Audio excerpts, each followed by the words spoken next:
I would like to extend a warm welcome to all members of the Planning Committee, officers and members of the public in attendance at today's meeting. I'm Councillor Christine Ward, Chairman of the Planning Committee. I would now like to hand over to Democratic Services to read the housekeeping notes. Thank you. Please note that this meeting is being broadcast live on the Council's website via YouTube, and it will remain available for a minimum of 12 months. I would remind those in attendance to please use your microphones when speaking and remember to switch them off once you have finished. Please also switch any mobiles or laptops to a silent setting for the duration of the meeting.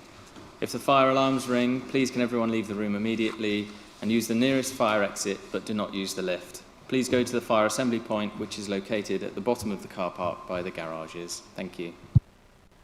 Thank you. Do we have apologies? Yes, we've received apologies from Councillors Richard Frampton and Malcolm Wade. Can we please confirm the minutes for the 11th of March? Agreed. Thank you. Declarations of interest, please.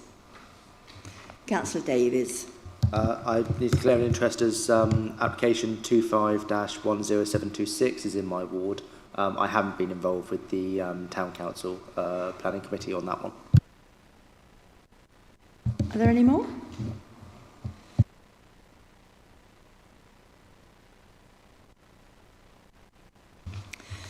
We'll start then with the first application, which is on page 5 of your agenda. Application 25/11153, Forest Farm, Barnes Lane, Milford-on-Sea. And for councillors that were here last time, you'll remember that it was on the agenda and we've brought it back to give a fair hearing on this one. So we will go over it again for those that weren't in attendance last time round. So if I can hand over to Jessica, please, for the presentation. Thank you, Chair. As a verbal update, following the publication of the update sheet, County Councillor for Milford, Councillor Carpenter, raised a further letter of support on the application. Officers understand this representation has also been circulated to members and it raises matters of photos, conditions of the site, animal welfare and planning conditions. Members will recall this application was recently considered at the March Committee last month. The updated officer report sets out that the previous officer report and verbal advice given at the previous meeting provided a definition of an agricultural holding and concluded that the applicant declared the site as not part of an agricultural holding. However, for the purposes of the ownership certificate submitted with the application, an agricultural holding relates to agricultural tenancies on the site.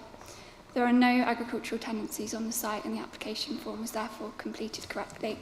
Given the previous advice provided to members, this application is being presented back to committee. The application is a retrospective application for the change of the use of the land for storage purposes for open storage, shipping containers and vehicles. The site is within the countryside and the South West Hampshire Greenbelt. The red line plan shows the extent of the proposed change of use of the land. The Council previously refused a similar retrospective application in August 2025 on this site for the change of use of the land for storage, including shipping containers and vehicles, as is proposed in this current application. But this current application has a slightly smaller red line boundary. The application was refused as the proposal constituted inappropriate development in the Greenbelt, had harmful impacts on the openness of the Greenbelt, and no very special circumstances were demonstrated to justify an exception to established Greenbelt policies, as well as for the harm to the visual amenities and special qualities of the countryside. This is the location plan showing the site and its surrounding fields. The site is located off Barnes Lane and to the north of the settlement of Milford, but it's outside of the built-up area. This is aerial imagery of the site. So the lawful use of the site is in a mixed use for agriculture and equestrian facility. The officer report sets out that the planning history of the site has evolved over time, but the majority of these containers were stationed on the land at some point between 2022 and 2024, with a significant intensification of the land during this time. As this was is a retrospective application, the 30 storage containers and a large number of commercial vehicles, including removals vans, have already been stationed on the land without express planning permission. There is a menage located to the north of the Red Line for equestrian use, as well as a residential bungalow. This is the location plan. It shows the red line boundary proposing the change of use of the land, and the blue line showing the remainder of the land within the applicant's ownership. The total area of land within the applicant's ownership extends to just under 9 hectares.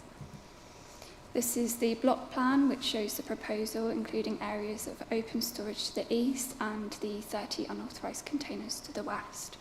The proposed change of use of the land for the storage relates to all of the land within the red line, and on the basis of the submitted proposal, there would be no limitation to the number or height of containers that could be stationed within that red line if the application is approved. As submitted, this application could facilitate the impact of the proposal being even greater than it already is. These are the indicative elevations of the containers, which are of an industrial and utilitarian appearance, which is not considered to be acceptable within this countryside location and would be contrary to policy. These are the floor plans. Each container is approximately 6 metres in length, 2.5 metres in width, and 2.6 metres in height. These are some photos of the context of the site, showing the access from Barnes Lane, the private road and access into the site, which is bounded by fields either side.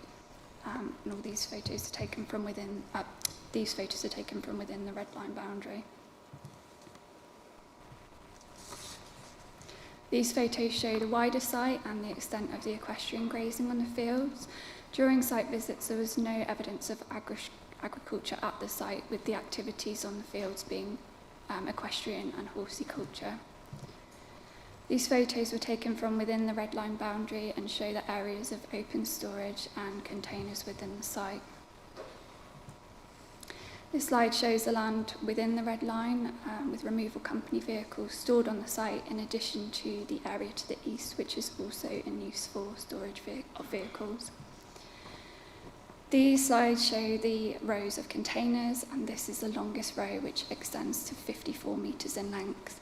The proposal is an excessive proliferation of built form in a sensitive countryside and greenbelt location, creating an industrial and utilitarian wall of containers, which is harmful to the rural character of the countryside and is therefore contrary to policy. In terms of the greenbelt exception test set out by the NPPF, the proposal does not meet any of these exception tests. There is no flexibility in the application of the exception tests, and if the proposal doesn't fall within the exceptions, it is regarded as inappropriate development in the greenbelt. Given the size and scale, volume, mass and position of the development within the landscape, the proposal would have an unacceptable impact on the openness of greenbelt land. The supporting justification for the application relies on the change of use of the land for storage purposes, being farm diversification, with the intention that the proposal will support the farm. However, farm diversification needs to be compatible with the countryside, which this proposal is not. Saved Policy CS21 of the core strategy states that farm diversification projects will be supported if it maintains and enhances the environment and contributes to local distinctiveness, which the proposal does not. The supporting text makes clear that any development must maintain the environmental qualities of the countryside, which the proposal does not. Additionally, in order for the application to be considered as farm diversification, the supporting text for Policy DM22 states that a business plan must be submitted with an application to demonstrate farm diversification. No business case, financial viability assessment or business plan setting out the ongoing activities on the site and a financial plan for its future investment has been submitted with this application, as would be expected for this type of application. No very special circumstances have been demonstrated to justify an exception to the established local and national greenbelt policies, and officers consider this proposal as clearly and unequivocally inappropriate development in the greenbelt, which is contrary to local and national planning policy. The proposed wall of containers are of a stark and harsh appearance, which is considered to be unacceptable in this sensitive countryside and greenbelt setting. The proposal would result in an industrialisation of the countryside, causing material harm to the visual amenities and special qualities of the countryside, with no compelling justification for the proposal. Although the containers and open storage aren't visible from public vantage points, this does not negate harm to the countryside or landscape setting of the site, and visibility is not the only test of harm as set out in the officer report. A lack of visibility from public realm would not make a proposal acceptable, and as a whole, the proposed change of use of this land within the countryside in the manner proposed is considered to be unsympathetic to the rural character and landscape setting of the area, and would harmfully erode the rural character and appearance of the area, which is contrary to policy. The recommendation remains to be one of refusal, as the proposal constitutes inappropriate development which has harmful impacts on the openness of the greenbelt, and no very special circumstances have been demonstrated to justify an exception to the established greenbelt policies. The stark and harsh appearance of the proposal and the proliferation of built form, coupled with the excessive length of existing storage containers on the site, would result in an intrusive and discordant form of commercial development that would be harmful to the visual amenities and special qualities of the countryside, eroding the rural character of the location and its landscape character, and there is no demonstrable unmet need for the proposal. Officers do sympathise with the personal circumstances of the applicant, but personal circumstances are not a material planning consideration, and in any case, a planning permission runs with the land and not with the owners. The application should not therefore be determined on the basis of an individual's personal circumstances. Officers do not consider there are any planning conditions that could make this proposal acceptable, and the proposal would be contrary to the provisions of policies EMV2, EMV3, EMV4, STR1, STR3, STR4, DM22, Saved Policy, CS21, and Chapters 12 and 13 of the MPPF. That's the end of my presentation. Thank you. Thank you very much for that. I believe you've all received a letter from the applicant with photos as well, and we have a letter of representation to be read out. Thank you. Thank you. This is a letter from the applicant, Mrs. Sue Crawford, and her partner, Mr. M. Fairman, as well as their agent. We hope to confirm some of the points raised at the last meeting to assist with your considerations. The farm extends to 22 acres of owned land, which has a holding number CPH 15/355/0012, and currently 12 acres of rented land in the local vicinity. Currently, there are reduced stock numbers of 7 pedigree cattle and 8 ewes in the hay yield from the land, and the hay yield from the land was low last year. The sheep flock is normally, after lambing, around 30. However, our ewes have not been lambed this year due to the planning uncertainty. The red line of the application is required by validation to show all land involved in an application, including land back to the public highway. It is not the intention to have the whole area covered in containers. We suggest the following conditions would address issues raised previously and meet the necessary tests: limiting the number of containers to 30, limit the height to single, not stacked, remove containers if no longer required, and additional planting for biodiversity enhancements. Viability of farm holdings of this size is difficult without diversification. The proposals support the viability of an existing farm, are within the immediate vicinity of the existing complex of buildings, and represents reasonable diversification. Policy CS21 recognises the importance of supporting rural enterprises and farm diversification where impacts are limited and appropriate to the countryside setting. The information provided shows that there is no adverse impact. The landscape and visual impact assessment prepared in support of this submission strongly concluded that the proposal would not impact on the openness of the greenbelt and has no negative visual impact locally. The facts of this individual case does not give rise to a level of harm that should justify the refusal. Greenbelt policy exists primarily to prevent urban sprawl and the merging of settlements. The proposals are in line with the spirit of local and national policies. The need for any report on feasibility to be independent is not detailed in policy. We provided information regarding the business and offered to provide more financial information upon request.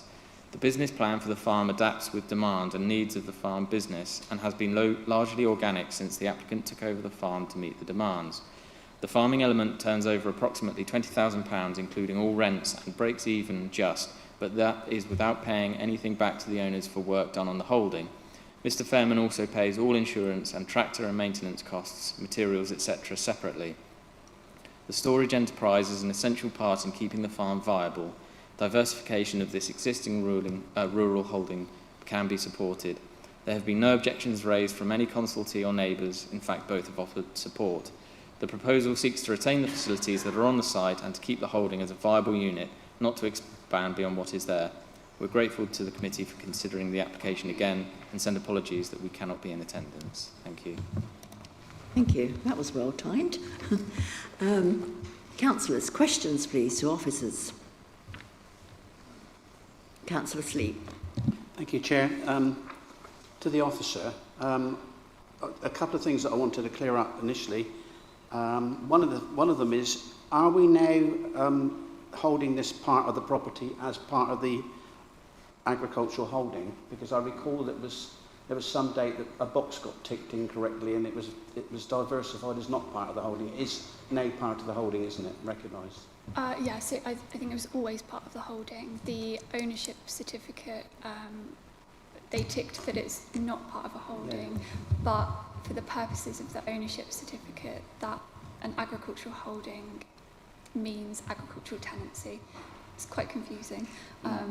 So there is no agricultural tenancy on the site, so they did correctly complete the form, even by ticking that box. So one more, if I may. So does that mean, even looking at your list as you finished, that DM22 is now applicable?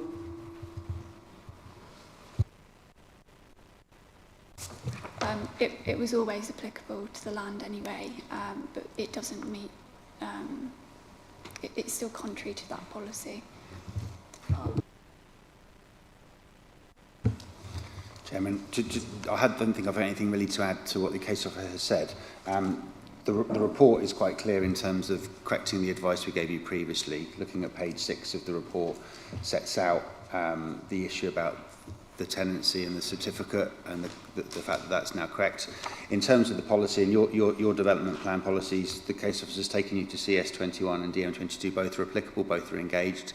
It's our view that, as per the appendix to your supplementary report, the proposal still fails to accord with those policies. You've also got to take into account, as the case officer took you through, the fact that the site's located in the Greenbelt and the tests, the high bar of the tests for development in the Greenbelt. Okay, thank you. Are there any more questions? Then we'll go into debate. Councillor Sleep. Thank you, Chair. I'm wrestling with this because we've obviously got a situation where no one wants to establish a precedent, but we also like to look at what the local parishes have to say, and everyone seems to be in favour of allowing this to happen because they seem genuinely concerned that this chap, the farm itself, will go under and will be sold for building land if it isn't given a chance to survive on this income. So it does disturb me that the whole parish are for it. And I've obviously got representations that have come through to me, even from a Hampshire County Councillor, that they want to try and support him. And there is business concerns. I understand locally the electricians, tree surgeons, plasterers, painters, Milford cards, other local companies actually use this facility. That bothers me as well, that we're actually... So it seems to be more complicated than an initial situation. They shouldn't be there and we should sort it. I just wanted to wrestle with that in my mind. I don't think we can make a judgment based on who actually uses them. It's just the fact that they're there. Councillor Day. Yes, I'm wrestling similar with Councillor Sleep. I think the issue we have is that we can't find or can't see any planning reason to approve this proposal. And I think that therefore it has to be refused.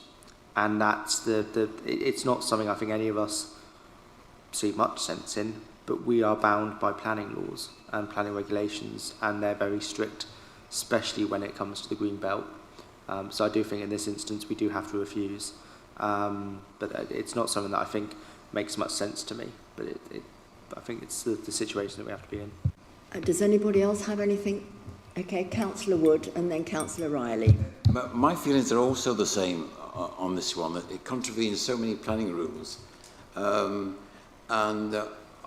we being affected by the fact that it's a local farmer businessman that people know? If this was in Wales or if it was in Yorkshire, would we be making the same decision, not knowing them or who they are? And then we would return to the planning rules and would look at it more strategically, I think. So it is a difficult one because the local farmer is so well known. But the planning rules should also apply, I think. Councillor Riley. Yeah, I will have to go with the recommendation that I had at the last meeting. I thought the applicant could have came to the meeting. We've had 2 meetings, and I think the applicant could have came here today and give us a full explanation instead of sending us an email. And I will propose that we refuse, go with the officer's recommendation. Yeah, there are personal reasons why he wasn't here, but we have a proposal then to support, and I have a seconder. Yeah, I'd like to second that proposal. I mean, it's clearly against policy, so I can't see any reason why it should be approved. Does anybody else have anything to say? In that case, we'll go to the vote. The recommendation is to refuse. That's been proposed by Councillor Riley, seconded by Councillor Richards. Can we please go to the electronic vote? Thank you.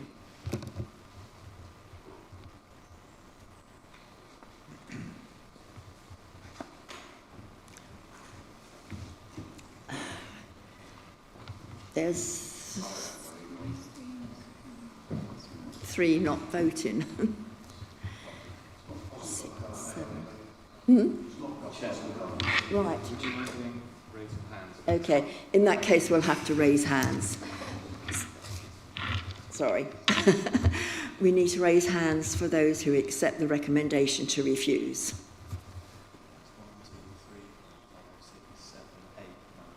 9, okay. And there was 1. Yeah, Councillor Sleep. There's 10 of us, isn't there? So that's correct. Okay. So I'm sorry, but that has been refused again.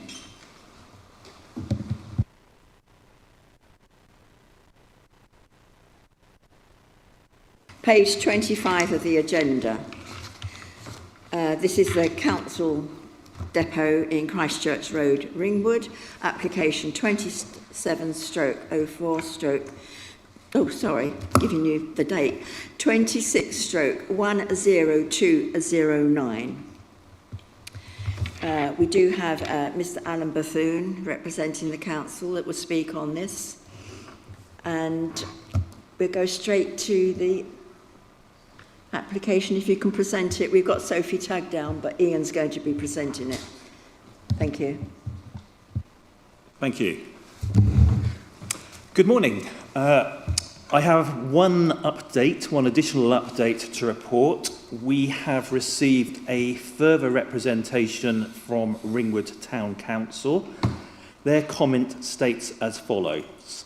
The committee is pleased to see the planning officer giving due regard to RNP policy R10, and it concurs with their findings that in this instance, compliance is not possible and hence are satisfied with the officer's recommendation.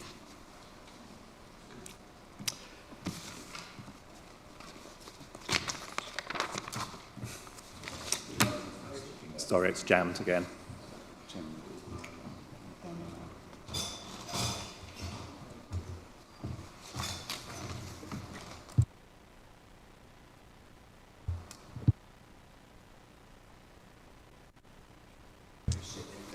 Yeah.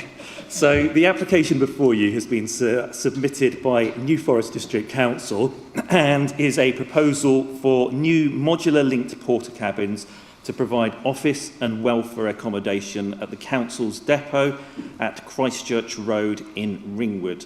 From this red line plan, you can see that the site lies on the corner of Christchurch Road with Wellworthy Way. Then this plan shows a little more of the local context. The site lies to the south of Ringwood Town Centre on the southern edge of an extensive area of employment, business and industrial uses. The areas extending southwards from the site are predominantly residential. Then moving on to this aerial photograph, you can see that the site is a largely open site laid to hard standing. You'll note the lorries, vans and other vehicles parked or stored on the land. And you'll note as well that there are a line of mixed tree species to the site's two roadside boundaries. So here we've got the location plan submitted with the application. You'll note the three structures here shown on this plan. These are all temporary cabins nearing the end of their natural life. The application form accompanying the application notes that these cabins are fragmented and no longer meet modern operational or regulatory standards. At least some of these three structures have recently been removed. So this is the proposed site plan. You can see that the proposal is to replace the former cabins and to provide new linked porter cabins here, in this location here, close to the site's northern boundary. So here are the elevations of the proposal. You can see that they are typical porter cabins, a fairly functional appearance in a goosewing grey colour. Then here we have the floor plans. Cabins will include offices, meeting rooms, locker rooms and changing rooms, toilets and shower facilities, as well as a communal space with kitchen facilities.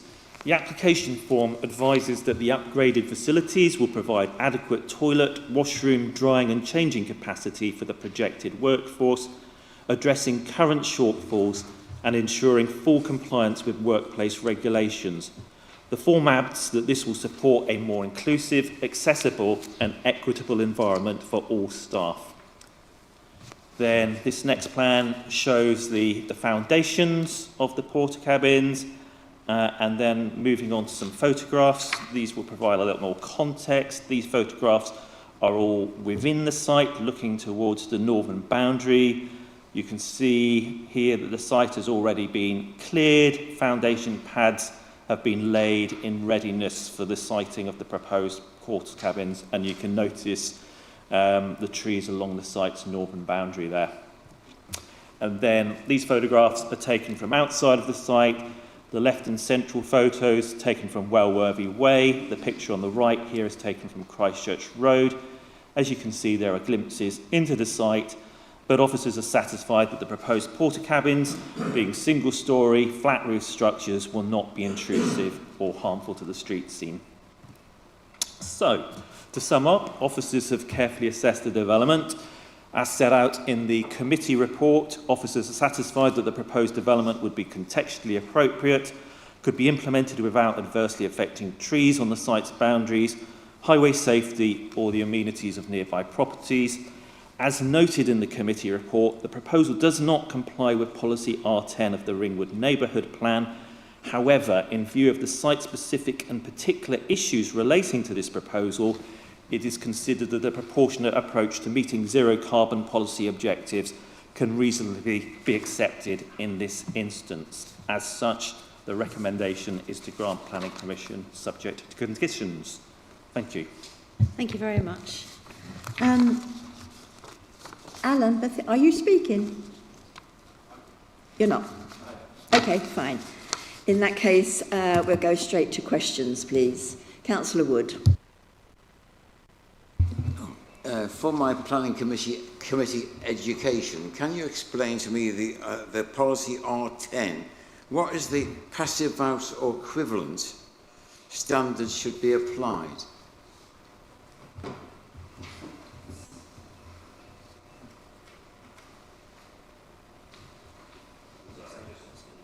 Can you just say that again, please? Sorry. For my education on the planning committee, what on policy R10 it mentions the passive house or equivalent standards. I've never heard of that before. I'd just like to know what they are. The Ringwood Neighbourhood Policy relates to zero carbon buildings, and it has 5 criteria to the policy. Criteria B says that wherever feasible, all buildings should be certified to a passive house or equivalent standard with a space heating demand of less than 15 kilowatts hours per metre squared per year, and then the criteria does go on. Passive house standards are basically a sort of fairly well-known sort of standard that's used when considering zero carbon and sustainability. Just looking at the supporting text to the policy, it says Clause B incentivises all schemes, no matter what their intended use or size, other than household or extensions, to use the passive house planning package or equivalent design methodology for all buildings. It is acknowledged that it may not be feasible to do so, however, on some site schemes for practical reasons. Thank you. Does that help? No, I'm none the wiser, to be honest with you. Councillor Sleep. Thank you, Chair. Could I ask, is this a retrospective planning permission? In part, yeah. Work has already commenced, which is why we haven't got the 3-year commencement condition, which we otherwise would have. So there has been some preliminary works to commence the development, as you can see from the foundations. Yeah, I did notice that the foundations were already in, which surprised me. Councillor Richards. Am I right in thinking that the heating will be provided by 2 electric fan heaters? Is that correct? I don't know the answer to that question. Well, that's what I read on the plans, and it surprised me because it also specifies that air conditioning will be installed.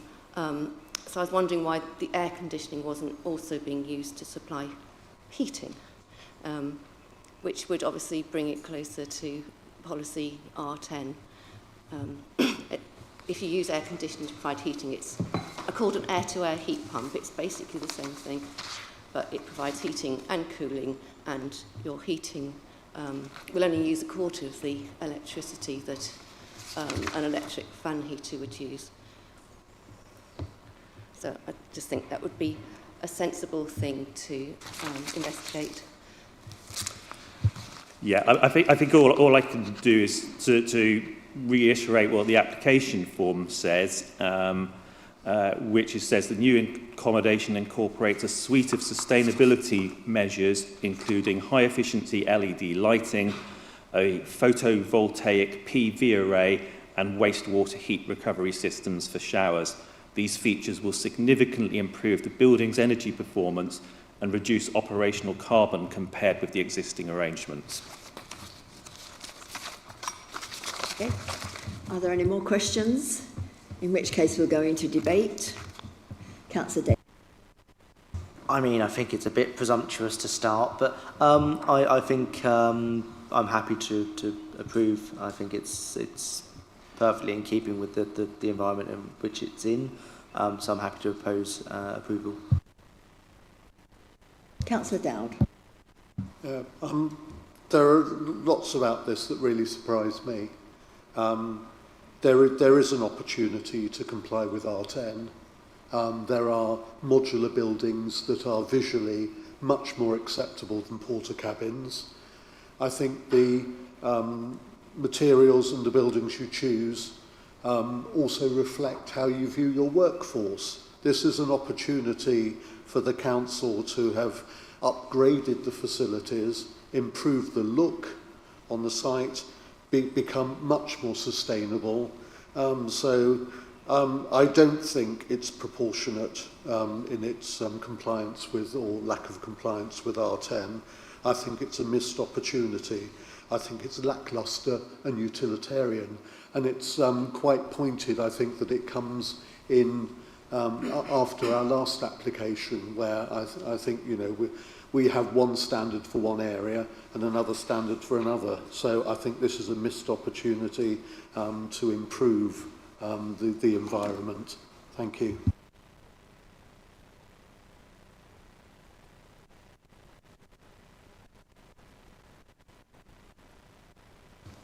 Councillor Rickman. I'm happy to say, to second that, I have visited the site in a previous life, and it's about time we upgraded, and we owed it to our staff to do the best we can and as soon as we can. Are you seconding the proposal? Yes. Thank you. If there are no other comments, we'll go to the vote. Okay. So the recommendation is to grant subject to conditions. That's been proposed by Councillor Davies and seconded by Councillor Rickman. Can we please go to the vote?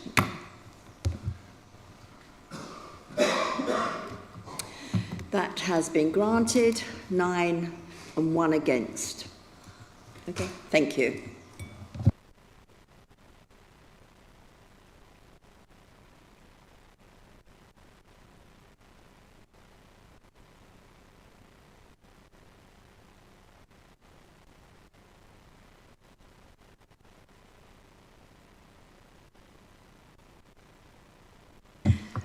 Right, our next application. Application 25/10726, 44 Milford Road, Pennington. This is for the change of use of a car showroom. You'll find this on page 35 of your agenda. We have one speaker on this application.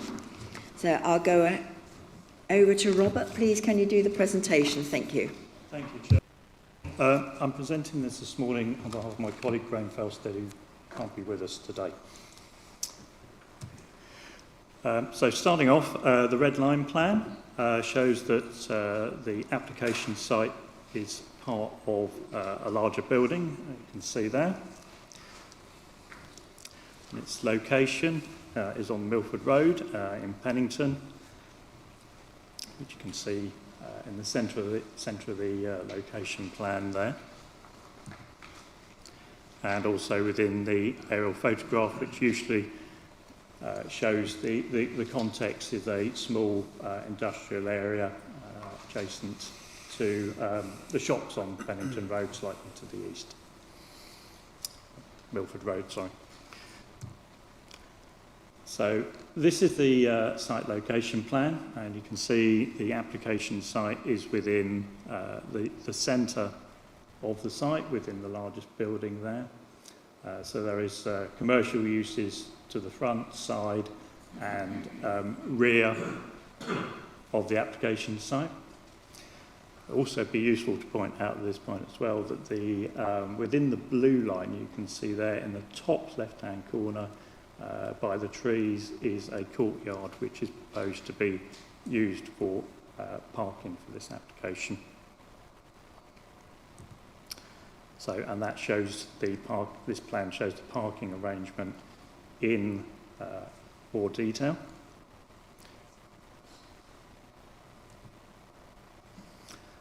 The floor plan of the use, which is for a gym, you can see there. So the ground floor is the larger L-shaped area, which is the fitness suite, and the entrance door is on the western boundary there, which is at the bottom of the floor plan.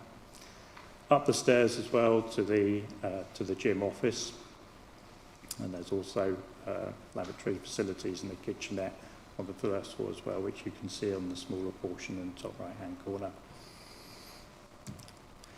So this photograph is the entrance to the gym.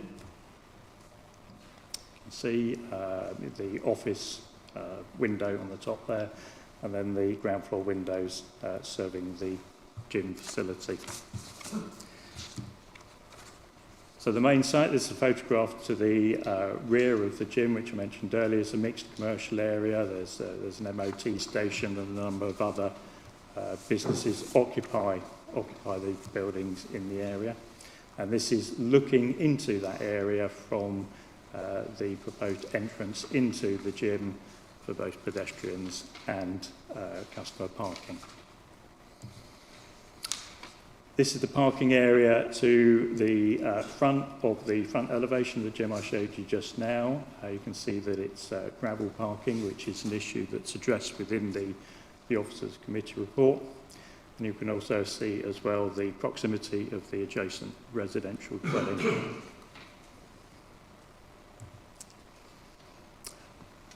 This is the parking area that I mentioned earlier, so it's existing hard standing area with covers and dedicated parking for 10 vehicles.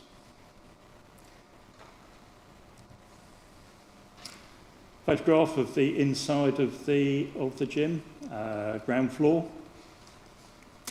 So as you would expect for a small gym, open plan, generally used for floor exercises rather than orientated towards weights and things like that. And then some other lighter equipment as well on the first floor as well, you can see in that photograph there. So, in summary, the unit was formerly a car showroom as set out within the committee report. There are no external alterations to the building. The proposed development comprises the retention of existing operational gyms, so in that regard the application is retrospective. Class sizes are up to 10 people plus the instructor, and the committee report also sets out the hours of operation and the vehicular parking offer, which is split between the rear covered courtyard and the 3 spaces within the gravel courtyard adjacent to the gym building.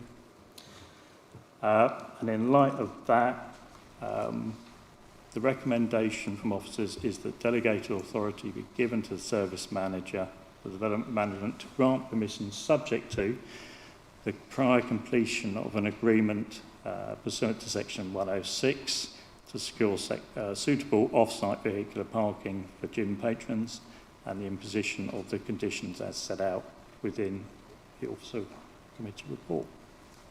Thank you very much. Thank you.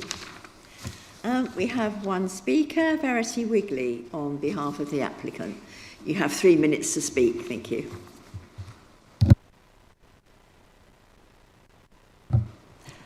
Good morning, committee members. My name is Verity Wigley. I am an operator of Verity Fitness Studio at 44 Milford Road. We are a small class-based fitness studio rather than an open all-hours gym facility, and so we always have a member of staff present for all sessions. We have been operating for some time now, and I wanted to personally reinforce our commitment to the proposed conditions of operations suggested by the planning officer, which relate specifically to sound matters and are already being followed. Since having the noise report done, we have made additional changes to the studio. I personally operate any early morning classes and park my vehicle across the entrance to the shingles shown in the picture of the parking area. That is reported in the report, to avoid any use before 8 a.m. I have rented additional parking spaces to accommodate my clients' parking before the 8 a.m. sessions in additional monthly costs to myself. We have added lots of signage in front of the parking spaces and to the entrance and exit of the studio to encourage the participants to please enter all classes and exit quietly. Clients and attendees are personally inducted by me and ensured that they understand the rules and are following the rules. We stopped using the surround sound speakers and have now made the speaker system smaller to try and keep the noise down. The studio windows are kept closed and all guidance of these lines are strictly followed. During the time that we've been operating, we have only ever had a complaint from the sound from one person, and we have attempted at all times to engage with this person to keep the peace. No other neighbours, not even the occupants that live above the flat immediately above the gym, have made any complaints. I regularly ask the upstairs occupants if we are disturbing them in any way. The answer is always no, and we are very quiet and they cannot hear anything. We are an all-inclusive gym and have clients with physical disabilities and mental health issues, both attending the studio and competing in competitions in other locations as representatives of Lymington and of our studio. Clients range from the age of 8 to the age of 76 years old. We offer classes for plus size and all the way to world championship athletes. All are made welcome in our facility. As a single mother who has invested everything into this business and for the community, I personally strive to ensure the studio is only adding positive contributions to the local community and will continue to ensure we operate within all guidelines suggested within the Planning Officer's recommendations for approval. Thank you very much for your time today. Thank you. Members, do we have any questions? Councillor Davies, you need to declare your interest as well. Yeah. You've got no questions? No, okay. Any other? I thought you put your hand up. Councillor Richard. Do you have any air conditioning in the gym? No, we have fan systems, and I think there's one filter upstairs, and we have windows up on the top level that opens up to the outer area. It just seems to me that it's going to be very likely that it's going to get very hot in summer, especially if you're working out. And yeah, we were open last summer. We have put the window system upstairs, and some of the sessions we put all the fans on, and we were pretty okay last year. We didn't have to open the doors and windows. Thank you. Did somebody else have their hand up over there? No? Are there any more questions? In that case, we'll go into debate. Councillor Davies. Yeah, obviously, declare my interest. I am a town councillor. I actually disagree with the town council on this. I can't see a reason that we should refuse it. The area that it's in is, I mean, quite a built-up, busy area. It's the old dairy. It's somewhere that people use all the time for. There's a dog groomers, there's a car wash and everything like that. So it's not anything that isn't already really going on. I know there was, I think, one complaint about noise. It's going to be a busy area. You're going to have activity. So, yeah, I'm fully in support of it. I'm happy to propose.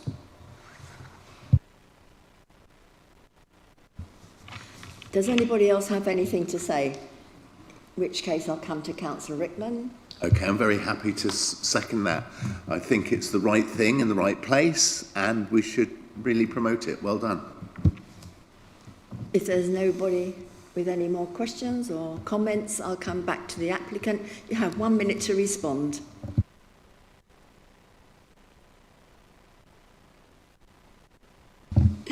In that case, we'll go to the vote. So the recommendation is to grant to the service manager. That's been proposed by Councillor Davies and seconded by Councillor Rickman. Can we please go to the vote? Thank you. And that's unanimous. That's been granted. Okay. Thank you, everybody. That actually brings us to, I think, the shortest session we've had. So go and enjoy